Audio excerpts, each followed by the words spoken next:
Few more of these that I want to do for you. So the next one is value by simplicity. Please do not make the mistake of thinking, oh, so if my product is more simple to use than the competitor's product, that's what this means, value by simplicity, right? No, unfortunately, that's not what this means at all. So value by simplicity means, and this is a little bit tricky, I always tell students, even MBA and executive MBA students, this one's a little bit tricky. Value by simplicity basically means that, let's say, for example, I'm going to give you a couple of examples. Let's say, for example, you are observing an industry that has really kind of always traditionally worked one way. This particular industry does a host of activities, and it's because it's full service, so to speak. And what you've noticed is that even though this industry and all the competitors, all the companies, whether they're large companies and small companies and local markets, whatever the case might be, fragmented, consolidated, doesn't matter. Usually, fragmented, this makes even more sense for fragmented, and this is probably a little bit more for services, to be honest. But what you've noticed is, even though, let's say, for example, there's 10 different activities that are going on, you notice that there's one activity in particular where a lot of people, or enough, and that's a key term here, enough people actually go to this particular type of industry because this is the only industry that offers this in the first place. And what you notice is that this seems to be a little bit inefficient the way this works. And if you were to sort of think of it like this, if you were to sort of pluck or extract this out, this one activity out of all of the other things that this full service industry does, you might actually be able to put it as its own standalone business. And so I promise you I'll give you a couple of examples. Most women know, and some guys know, not that many. I know because, of my background, my corporate background. I've also done some consulting for high-end salons and that kind of thing. But most women know about a company which is called Dry Bar. So if you don't know what Dry Bar is, and look it up, but if you don't know what Dry Bar is, in a nutshell, Dry Bar is essentially a salon that caters to women, but they don't do cuts, they don't do color, they don't do all of the things that a full service salon, a women's salon, generally does. What do? They essentially just do one thing. They do blowouts, or what's sometimes referred to as style outs. So now I know any woman who happens to be watching this clearly already knows all this, but for the guys, to help you out a little bit, a lot of women, obviously they go to full service salons when they want a haircut, when they want a color, when they want some type of treatment, sure. But they also traditionally, before Dry Bar and some of its competitors came out, they also had no other choice but to go to a full-service salon when they just wanted a blowout. Let's say they had a job interview, or let's say they have some type of event in the evening that they want to go to, and instead of doing their hair themselves, they want to get a style out from a professional, and they would have to essentially make an appointment in the full-service salon. And what would happen? You've got people ahead of you who might be getting cuts, who might be getting colors. Your particular appointment, let's say it's 2 in the afternoon, all of a sudden runs into 2:15, 2:30, 2:45, whatever. So it's kind of this cascading effect, because there's one thing that you need to do that day. There's one relatively, quote, simple activity that you need to do that day in the salon, a blowout, and you have to be at the mercy of everybody else who, by no fault of their own, by the way, they're there that day to get a color, a cut, whatever. And when you need a color and cut, you're there as well, just like those women are. But that particular day, you're there just for a style out. So it winds up being more inefficient. So if you were to able to kind of put that on its own as a standalone business, and that's all you do, which is just style outs, then all of a sudden you may have a business. And they do have a business. I got to be honest with you, even as a guy, I wish still, so what, who cares, I wish I came up with this idea. I think it's pretty brilliant, to be really honest. Now, of course, they sell products as well, but in terms of services, that's all they do. They just do blowouts. They don't do cuts, they don't do colors, and that's what I mean by taking out this one service in a full service, this one activity, and putting it on its own. A couple other quick examples of this. So the Jiffy Lubes of the world, or whatever they're called in your neighborhood. So if you go to the dealership, or you go to a private mechanic, and all you need is an oil change, So what does a private mechanic do, or what does a dealership do?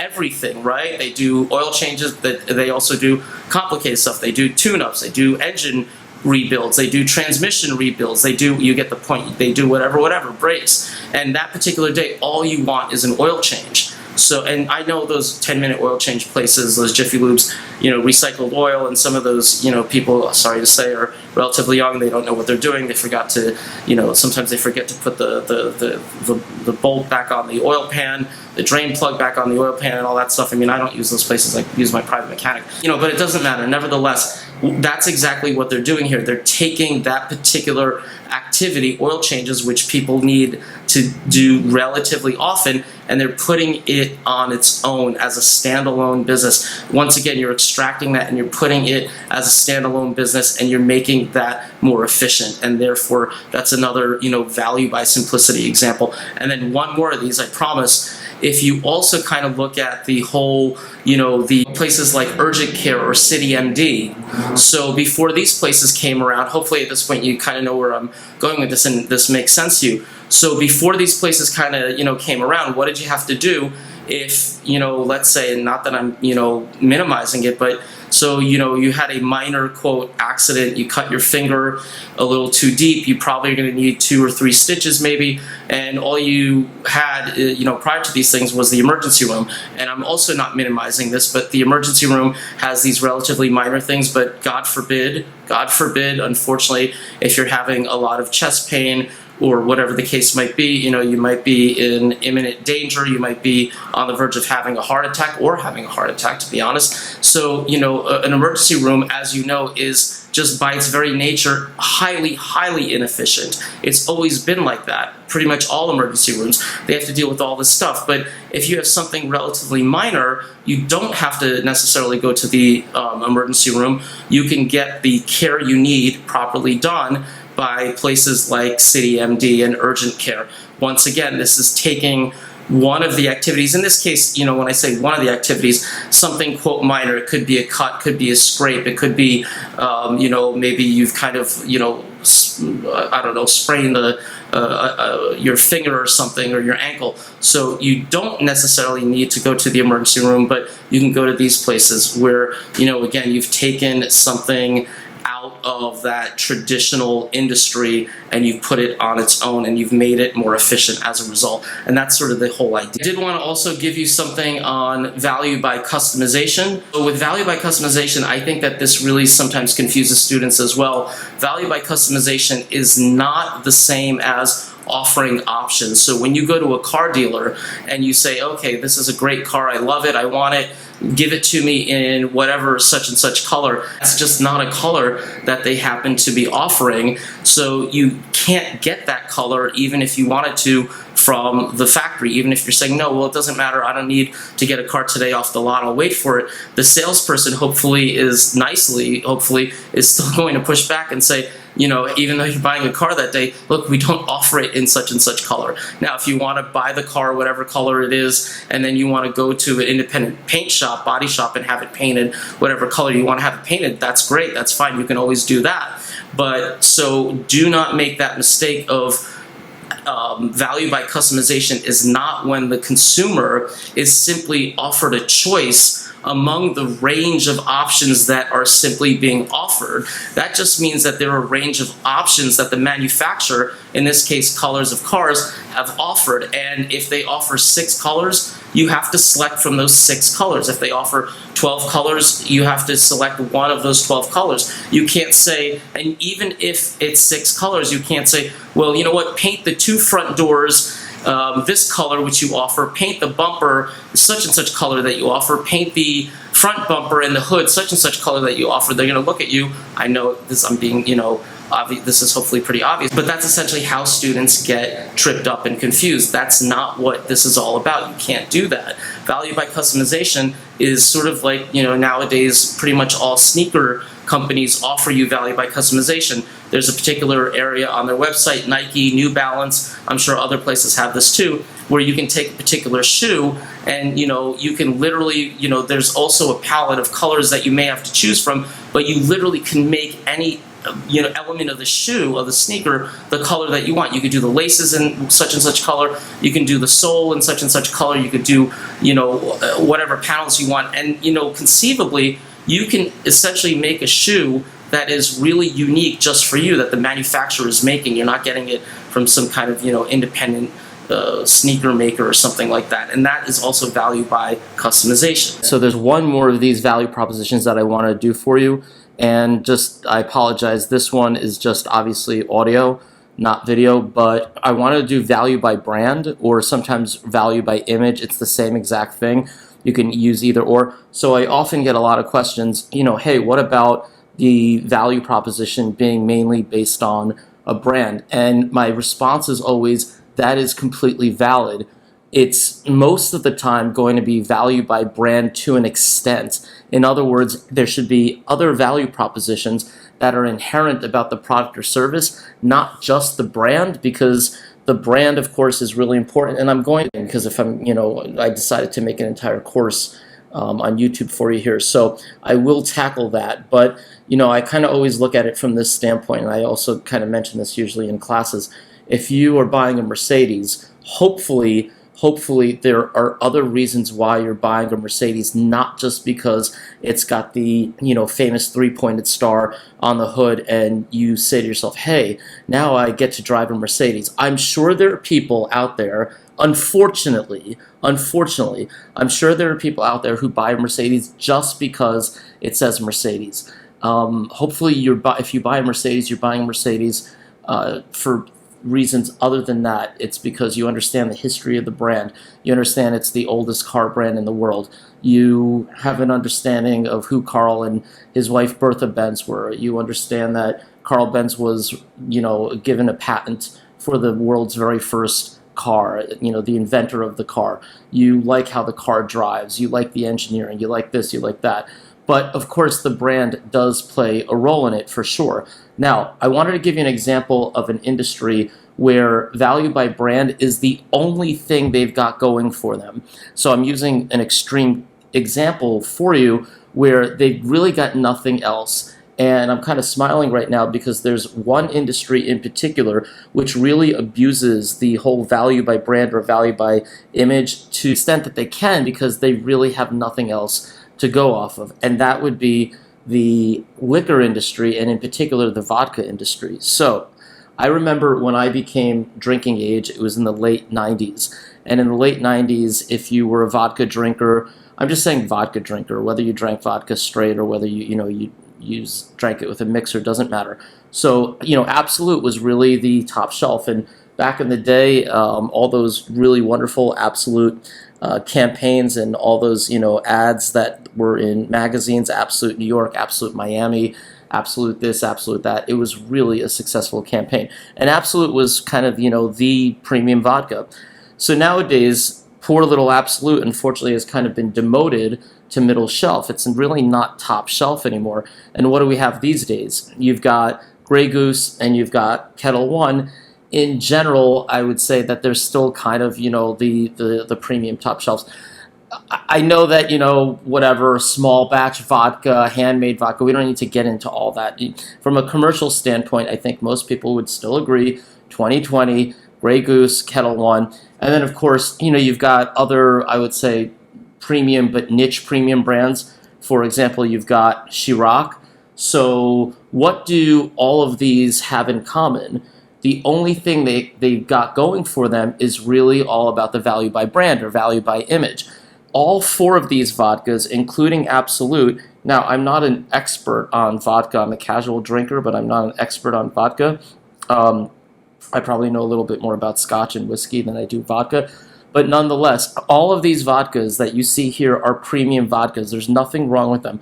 Are there inferior vodkas that are really cheap, like that you can buy in the liquor store for like $12 a bottle, especially in New Jersey, maybe not Manhattan, but in Jersey, sure, like Georgie or something like that. But That's not what we're talking about here. These are all premium vodkas. But you don't go, if you were doing, let's say, happy hour on a Thursday night with people who you work with, and you go to some bar that's, maybe semi-crowded or getting crowded because, again, it's Thursday night, and one of your coworkers gets a little spot at the bar and says, hey, I got the bartender's attention. What do you want? What do you want? What do you want?